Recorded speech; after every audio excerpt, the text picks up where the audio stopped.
Hallelujah. प्रभु की स्तुति हो, परमेश्वर का धन्यवाद हो।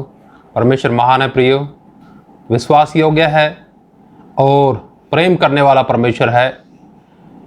उसकी विशेषताओं के लिए, उसके भलाइयों के लिए और उसकी दया के लिए, उसके प्रेम के लिए मिलकर के धन्यवाद करेंगे, उसकी स्तुति करेंगे। आइए हम उसकी तारीफ करें मिलकर के। धन्यवाद पिताजी, धन्यवाद धन्यवाद धन्यवाद धन्यवाद। राजाओं के राजा, प्रभुओं के प्रभु, सर्वशक्तिमान पिताजी, आपका धन्यवाद पिताजी। हालेलुया। आपने आकाश बनाया, पृथ्वी बनाई पिताजी। हालेलुया। और प्रभु जी, हम सबको आपने बनाया, उसके लिए धन्यवाद पिताजी। आपने ये जीवन दिया, इसके लिए धन्यवाद पिताजी। Hallelujah hallelujah hallelujah. स्वर्गीय सामर्थ्य परमेश्वर, आपका धन्यवाद। Hallelujah hallelujah. धन्यवाद धन्यवाद धन्यवाद धन्यवाद धन्यवाद। जीवित परमेश्वर, आपका धन्यवाद। Hallelujah hallelujah. दयालु, कृपालु, महान, ओ प्यारे प्रभु, विलंब से कोप करने वाले, आपकी करुणा अति अपार है पिताजी। हालेलुया। धन्यवाद पिताजी। हालेलुया। प्रभु हालेलुया। जितने भाई बहन आपका वचन सुनते हैं, मन की आंखों को ज्योतिर्मय कर दीजिए पिताजी। आपको जानने पाएं, आपको प्यारे परमेश्वर जान करके आपके योग्य बड़ाई और धन्यवाद करने पाएं। प्रभु आपकी स्तुति करते हैं। हालेलुया। प्रभु एक एक जन की मन की आंखें ज्योतिर्मय हों, प्रकाशमान हों प्यारे परमेश्वर। और प्रभु जी, आत्मिक कानों को खोल दीजिए, वचन को सिर्फ सुनने वाले नहीं परंतु उस पर चलने वाले बन सकें। प्रभु, बहुत से लोगों के जीवन के अंदर प्यारे परमेश्वर अभी भी पुराना मनुष्य तब बहुत जोर मारता है पिताजी। उस पुराने मनुष्य तब के ऊपर जय पाने के लिए स्वर्गीय सामर्थ दीजिए पिताजी। हालेलुया। भूख और प्यास दे अपने वचन के लिए प्रभु। हालेलुया। धन्यवाद। सारी बात आपके हाथ में सौंपते हैं। धन्यवाद के साथ प्रार्थना यीशु मसीह के नाम से मांगते हैं, आमीन। हालेलुया। प्रभु का धन्यवाद। आइए प्रयोग भजन गाएंगे। और जब आप अपने घर में रहते हैं, सुनते हैं, मैं सोचता हूं कि आप अगर थोड़ा पहले कुछ आराधना में बैठ जाएं, व्यक्तिगत आराधना करें, और उसके बाद फिर हमारा जो समय हो जाता है 9 बजे, वो आप प्रार्थना ज्वाइन करें तो अच्छा रहता है, अच्छा रहेगा भी, क्योंकि आप थोड़ा पहले ही आराधना कर चुके होते हैं, तो आपका हृदय मन तैयार है प्रभु के वचन के लिए। वो ज़रूरी है आराधना करना। व्यक्तिगत आराधना बैठ करके हम अपने घरों में कर सकते। आइए एक भजन गाएंगे, और ये भजन है, अच्छी कुश्ती लड़कर दौड़ को पूरा करें हम, सकरे मार्ग में यीशु के पीछे चले हम। ये भजन पढ़ेंगे, गाएंगे। एक भजन, गीत की किताब जो हमारे पास है उनमें है ये भजन। अच्छी कुश्ती लड़कर दौड़ को पूरा करें हम, सकरे मार्ग में यीशु के पीछे चले हम। अच्छी कुश्ती लड़कर दौड़ को पूरा करें हम, सकरे मार्ग में यीशु के पीछे चले हम। मोह और पाप को दूर करते हुए यीशु को देखते दौड़ते रहे हम।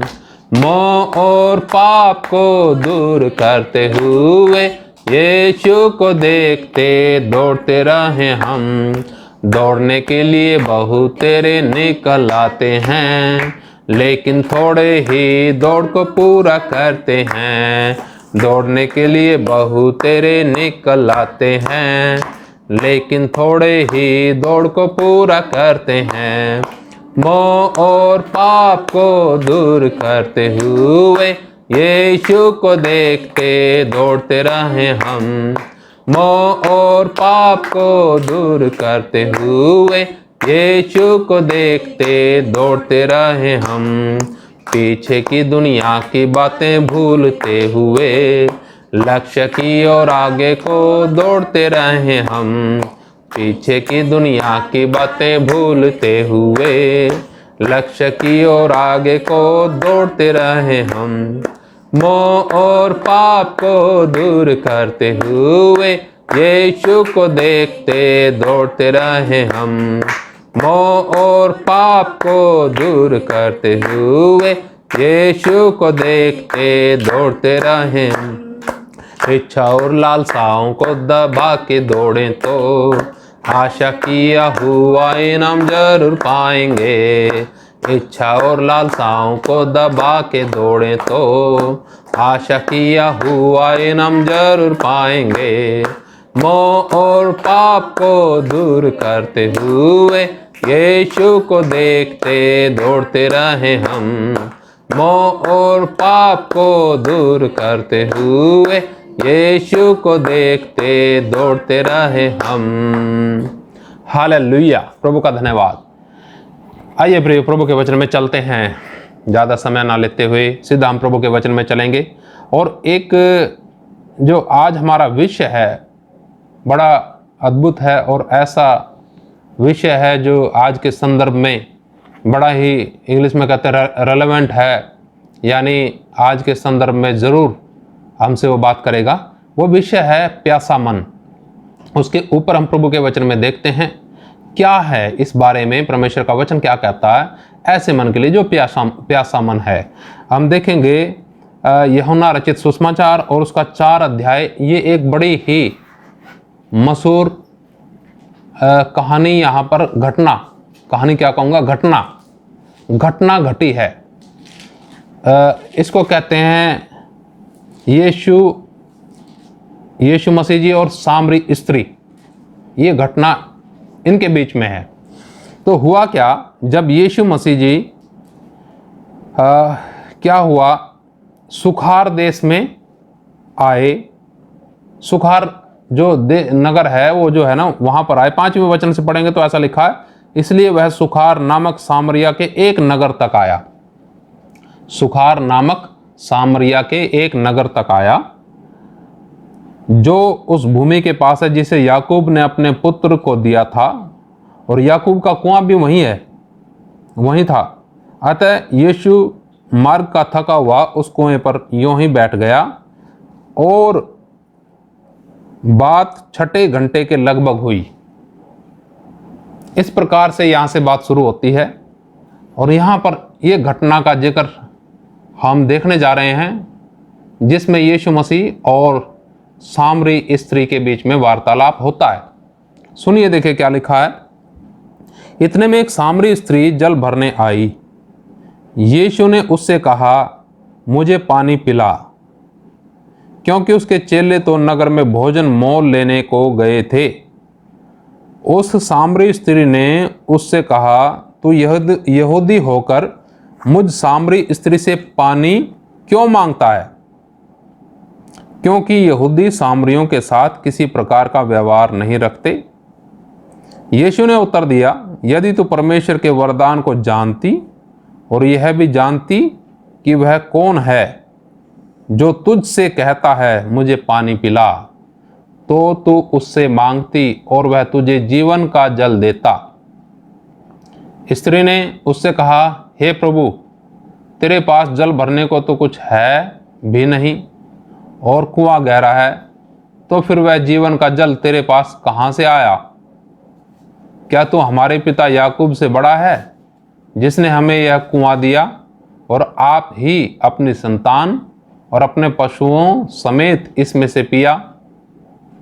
यीशु ने उसको उत्तर दिया, जो कोई यह जल पिएगा वह फिर प्यासा होगा, परंतु जो कोई उस जल में से पिएगा जो मैं उसे दूंगा वह फिर अनंत काल तक प्यासा ना होगा, वरन जो जल मैं उसे दूंगा वह उसमें एक सोता बन जाएगा जो अनंत जीवन के लिए उमड़ता रहेगा।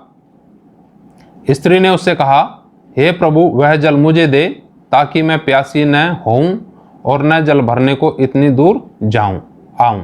प्रभु का धन्यवाद, परमेश्वर की स्तुति हो। प्रियो, यहाँ पर एक घटना घटती है, आपने सुन ही लिया होगा। इस घटना में यीशु मसीह सामरियों के नगर में जाता है और वहाँ जो याकूब का कुआं है उस पर बैठ जाता है, क्योंकि पीछे से थके हुए आए थे अपने चेलों के साथ, और उधर बैठ जाते हैं। इतने में एक स्त्री आती है जल भरने के लिए कुएं पर। सामरी स्त्री, उसका नाम सामरी स्त्री, वो जल भरने के लिए आती है। उससे यीशु मसीह कहते हैं, मुझे क्या कर दे, मुझे पानी पिला। वचन में लिखा, क्योंकि उसके चेले रोटी लेने के लिए गए थे मोल। उस स्त्री ने कहा, क्योंकि उसने इसमें वाजिब है कि उसने जरूर क्या कर लिया होगा, जान लिया होगा कि ये है कौन। उसने कहा, यहूदी लोग तो सामरियों से कोई व्यवहार रखते नहीं। तो तू मुझसे कैसे जल मांग रहा है? यीशु मसीह ने फिर बात दूसरी तरफ लेकर के गई कि अगर तू परमेश्वर के वरदान को जानती और ये जानती कि कौन तुझसे पानी पीने के लिए मांग रहा है, तो तू उससे मांगती और वो तुझे जीवन का जल देता। स्त्री ने उससे कहा, हे प्रभु, तेरे पास तो कुछ है नहीं पानी भरने के लिए। उसकी समझ में नहीं आई बात, कौन सा जल? वो तो पानी पीने वाला जो फिजिकल भौतिक जल, उसके बारे में बातचीत कर रही है।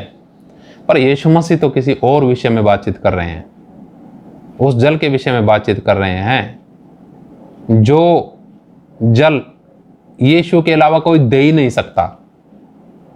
तो उस स्त्री ने उससे कहा, हे प्रभु, तेरे पास जल भरने को तो कुछ है ही नहीं और कुआं गहरा है, तो तू जीवन का जल तो वह जीवन का जल तेरे पास आया कहां से? क्योंकि ना तो तेरे पास भरने के लिए है कुछ और कुआं भी गहरा है।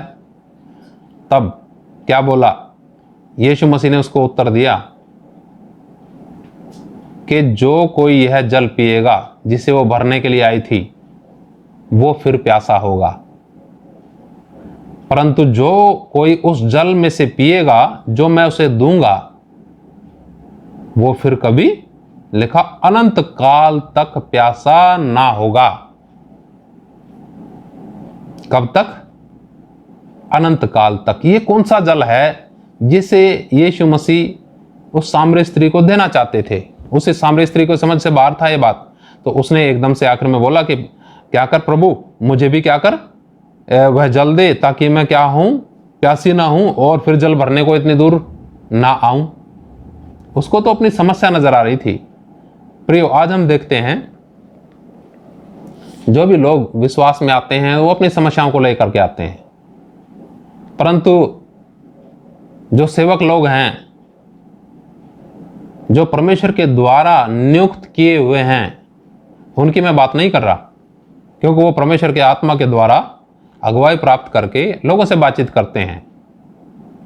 परंतु जो अपने आप नियुक्त हो गए रोजी रोटी के लिए या और किसी मान सम्मान के लिए, वो लोग क्या करते हैं? वो पहले से ही भौतिक सोच के साथ आते हैं प्रभु के पास, तो ये लोग उन्हें उस भौतिक सोच में ही रखते हैं। ये आत्मिक बातें उन्हें नहीं सिखाते। हालांकि ये आगे इस घटना का जब हम जिक्र पढ़ते हैं तो ये बहुत अच्छी घटना है, जिसमें सामरी स्त्री ने बहुत से गांव के लोगों को बताया यीशु मसीह जी के बारे में, और सब ने उस गांव में यीशु मसीह जी पर उसी दिन विश्वास किया। बहुत से लोगों ने उसी दिन क्या किया? यीशु मसीह जी पर क्या किया? विश्वास किया, सिर्फ एक स्त्री के बताने से। तो मैं बता रहा था कि बहुत से जो हैं सेवक, वो क्या करते हैं? लोगों को भौतिकतावाद में ही रखते हैं। जब आंधी तूफान आते हैं, जब समस्याएं आती हैं, परेशानियां आती हैं, तब वो लोग क्या हो जाते हैं? उनका असली रूप निखर करके आ जाता है। फिर वो जहां से आए वापसी लौट जाते हैं। कारण क्या है? उन्हें वो जल नहीं मिला, ना उस जल के विषय में बताया सेवकों ने, जिसे पीकर फिर कभी कोई प्यासा नहीं होता।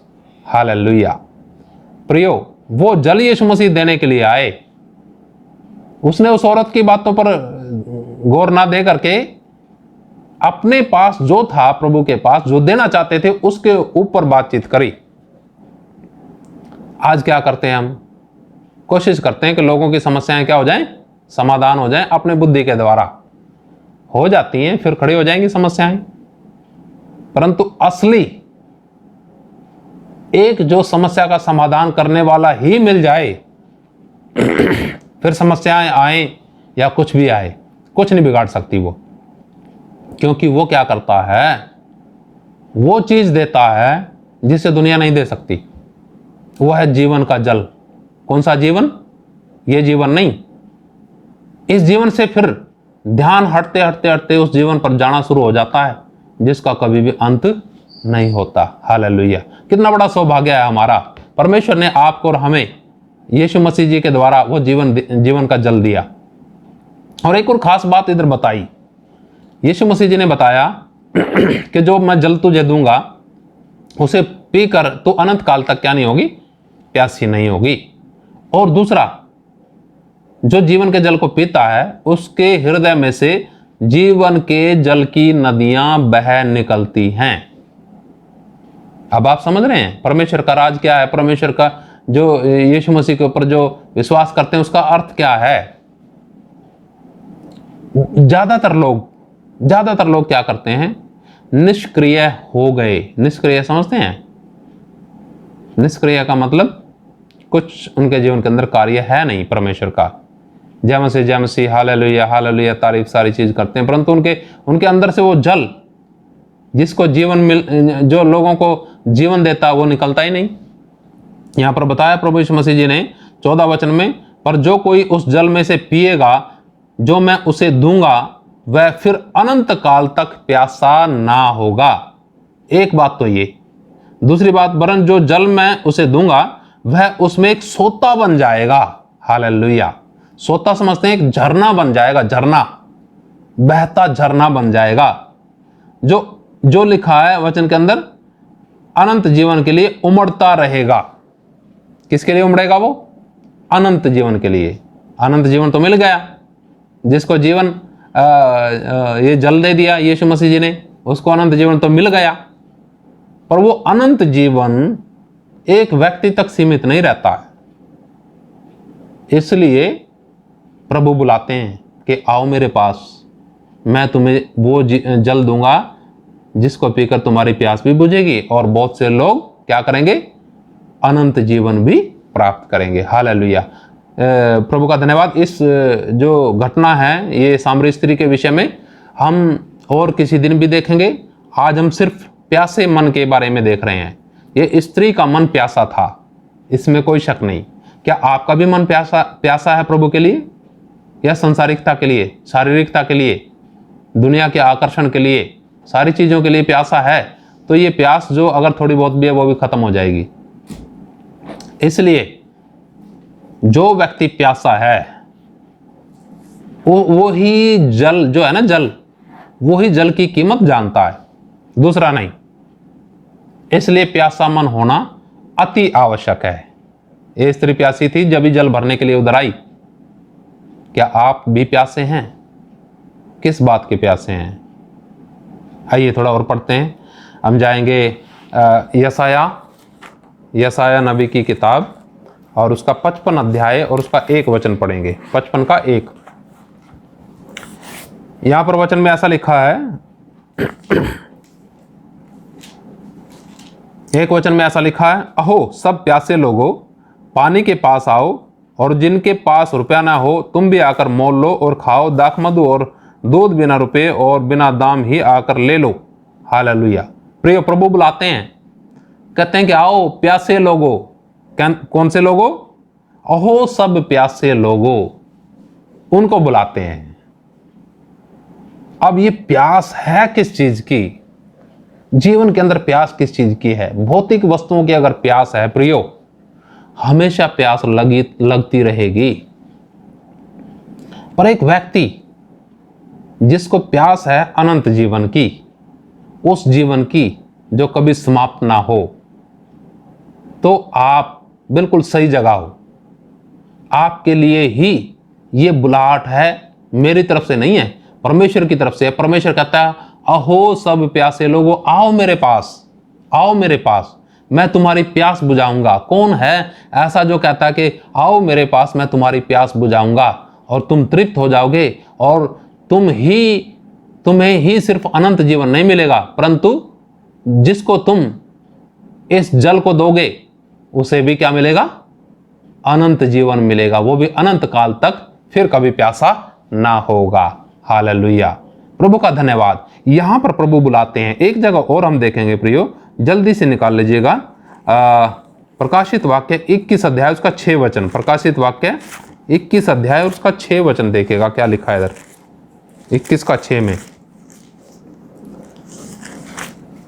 वचन में लिखा है इधर, फिर उसने मुझसे कहा, ये बातें पूरी हो गई हैं, मैं अल्फा और ओमेगा, आदि और अंत हूं। मैं प्यासे को जीवन के जल के सोते में से सेंत मेत पिलाऊंगा। हालेलुया, प्रभु का धन्यवाद।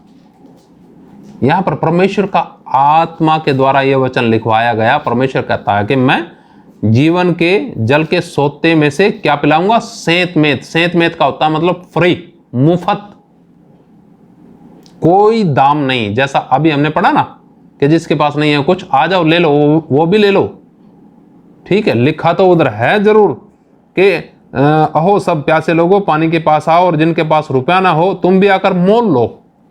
क्या लो? मोल लो। यहां पर लिखा सेंत मेत पिलाऊंगा।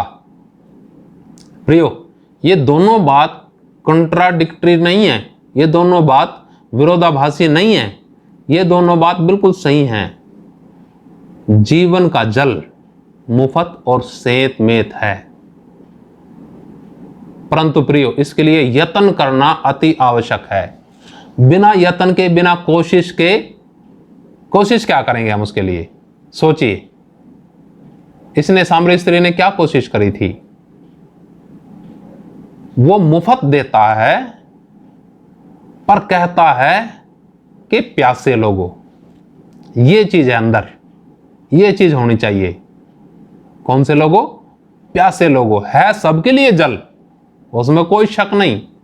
अनंत जीवन है सबके लिए, सबको सुसमाचार सुनने को मिलता है। ऐसे लोगों को खाना मिल जाए जो भूखे हैं ही नहीं, वो कहते हैं हम तो तृप्त हैं, ले जाओ इसको, बेकार है ये, तो उनके जीवन में क्या काम करेगा? वो कुछ नहीं काम करेगा। परंतु उनके लिए भी है, सबके लिए है, सेंत मेत है, मुफ्त है, फ्री है। बस मन के अंदर, जीवन के अंदर क्या होना चाहिए? प्यास होनी चाहिए। प्यास। किसी ने गीत गाया ना, प्यासा हिरण जैसे है। वो वचन से शायद बनाया, थोड़ा बहुत, ज्यादा नहीं है वो वचन से, आत्मिक गीत नहीं है वो, ठीक। परंतु जैसा वचन के अंदर लिखा है, दाऊद कहता है जैसे हिरनी जल के लिए क्या करती है? हाँफती है। हे परमेश्वर, मैं भी तेरे लिए क्या करता हूं? ऐसे हाँफता हूं, ऐसे प्यासा हूं। प्रियो, क्या आप भी प्यासे हैं वैसे? या बस देखा देखी चल रहे हैं, अपनी ख्वाहिशें पूरा करने के लिए चल रहे हैं, बहुत सारी समस्या उसको दूर करवाने के लिए चल रहे हैं? ऐसे लोगों को वो जीवन का जल नहीं मिलता है। उन लोगों को जीवन का जल मिलता है जो कहते हैं प्रभु मुझे वो जीवन चाहिए जिसका कभी भी अंत ना हो। मुझे वो प्यास है जो अगर मैं जल पीऊं तो सिर्फ एक ही बार में तृप्त हो जाऊं, बार बार मुझे जल पीने की आवश्यकता ना हो। तो प्रियो, जब इस प्रकार से हम प्रभु के पास आते हैं और कहते हैं प्रभु बस मैं जीवन से थक गया, मैं निराश हूं, परेशान हूं, पर मन के अंदर प्यास है, मन के अंदर भूख है, तब यीशु मसीह के पास आपके लिए भोजन भी है और जल भी है। प्रभु का धन्यवाद। तो एक जगह और देखेंगे, भजन संहिता 63 अध्याय, 1-2 वचन देख करके समाप्ति की तरफ जाएंगे हम। भजन संहिता 63 अध्याय, यहां पर लिखा है प्रभु के वचन में, एक वचन में, 63 अध्याय का एक वचन, हे परमेश्वर तू मेरा परमेश्वर है, मैं तुझे यत्न से ढूंढूंगा। सूखी और निर्जल ऊसर भूमि पर मेरा मन तेरा प्यासा है, मेरा शरीर तेरा अति अभिलाषी है। इस प्रकार से मैंने पवित्र स्थान में तुझ पर दृष्टि की कि तेरी सामर्थ और महिमा को देखूं, क्योंकि तेरी करुणा जीवन से भी उत्तम है। मैं तेरी प्रशंसा करूंगा। हालेलुया, प्रभु का धन्यवाद। प्रभु का दास दाऊद इधर कहता है हे परमेश्वर तू मेरा परमेश्वर है। हालेलुया, प्रभु का धन्यवाद। प्रियो, क्या आप कह सकते हैं ऐसा कि हे परमेश्वर तू मेरा परमेश्वर है? इस भौतिक दुनिया के अंदर, शारीरिक दुनिया के अंदर, हम भी शरीर में तो हैं, इस शरीर में बड़ी परीक्षाएं, बड़ी अभिलाषाएं, ख्वाहिशें उठती तो हैं, पर उन ख्वाहिशों के बीच में पिताजी आप ही मेरे परमेश्वर हैं। मैं उनके पीछे चल करके नष्ट होना नहीं चाहता, मैं आपका प्यासा हूं, मेरा मन आपका प्यासा है। वचन में लिखा है कि सूखी और निर्जल ऊसर भूमि पर। कैसे? इसका मतलब आप समझते हैं? सूखी जीवन तो है, विश्वासी लोग जीवन तो जी रहे हैं, पर जब वो खुल के आते हैं ना असलियत में, तब मालूम होता है कि उनके जीवन के अंदर है क्या। घरों के अंदर जो माहौल होना चाहिए आत्मिक, वो माहौल नहीं है। कारण क्या है? इस भौतिक संसार के अंदर आकर्षण बहुत हैं। विश्वासी लोग उन आकर्षण की तरफ खींचे चले जाते हैं, जिसके कारण व्यक्तिगत जीवन के अंदर कोई संतुष्टि, तृप्ति है नहीं। बार बार फिर प्यास लगती है। क्या लगती है? ठीक है, एक बार जीवन की ख्वाहिश पूरा की, क्या तृप्त हो गए? नहीं हुए ना। एक है जो तृप्त करने के लिए वो जल देता है, जिसे पी करके कभी प्यास लगेगी ही नहीं। हालेलुया, प्रभु का धन्यवाद। प्रियो, इस समय हो सकता है आपका जीवन चिड़चिड़ा हो, झुंझलाहट हो, या संसार के आकर्षण के पीछे हो।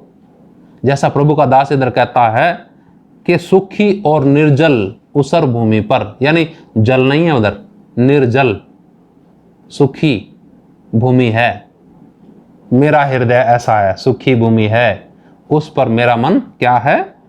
मेरा मन तेरा प्यासा है, मेरा शरीर तेरा अति अभिलाषी है। हालेलुया। किस प्रकार का ये प्रभु का दास था। जब ये भजन संहिता पढ़ते हैं, पढ़ते पढ़ते पढ़ते पढ़ते मेरे व्यक्तिगत जीवन के अंदर तो बड़ा अद्भुत कार्य होता है, क्योंकि एक प्रभु के दास का कितना अद्भुत संबंध परमेश्वर के साथ है। राजा है वो, सुख विलास है, सब कुछ है, सारी चीज उसने देखी है, रथ और घोड़े हैं, उसने लड़ाइयाँ लड़ी हैं, सब कुछ करा है, राजाओं को हराया है, बहुत राजपाट जीते हैं। उसके बाद भी वो कहता है मैं सूखी और निर्जल ऊसर भूमि का अनुभव करता हूं, उसमें तू मेरा परमेश्वर है, मेरा मन तेरा अति अभिलाषी है। हालेलुया। वो कहता है, आगे देखो, कहता है इस प्रकार मैंने पवित्र स्थान में तुझ पर दृष्टि की कि तेरी सामर्थ और महिमा को देखूं, क्योंकि तेरी करुणा जीवन से उत्तम है। वो जीवन जिसके अंदर सूखापन हो, निराशा हो, चिड़चिड़ाहट हो, झुंझलाहट हो, ये सारी चीजें हैं उस जीवन के अंदर। एक तरफ परमेश्वर की करुणा है, तो वो जीवन अच्छा है या परमेश्वर की करुणा? इसलिए प्रभु का दास कहता है कि तेरी करुणा जीवन से भी उत्तम है। ऐसे जीवनों से बहुत उत्तम है तेरी करुणा। हालेलुया। तेरी करुणा जीवन से भी उत्तम है। प्रभु का धन्यवाद। परमेश्वर की स्तुति करते हैं प्रियो। ये जो वचन है जब हम पढ़ते हैं तो उनको हम क्या करें? खाएं। इस जल को क्या करें? पिएं। ये जीवन का जल है, पिएंगे तृप्त होंगे। एक तरफ रख देंगे बहुत अच्छा है जल, बहुत अच्छा है जल, आपको हिम्मत मिलेगी, सामर्थ मिलेगी। खाना एक तरफ रख दोगे, हिम्मत मिलेगी, सामर्थ मिलेगी। एक एक बात इसके अनुसार जब हम चलते हैं, परमेश्वर का जो है ना सामर्थ प्रकट होता है। हालेलुया। प्रभु का धन्यवाद। बेशक भौतिक संसार में है प्रियो हम, परंतु ये हमारा जीवन नहीं है। हमारा जीवन वो है जो कभी भी समाप्त नहीं होगा, और वो मिलेगा कब? जब हमारा मन प्यासा होगा। हालेलुया।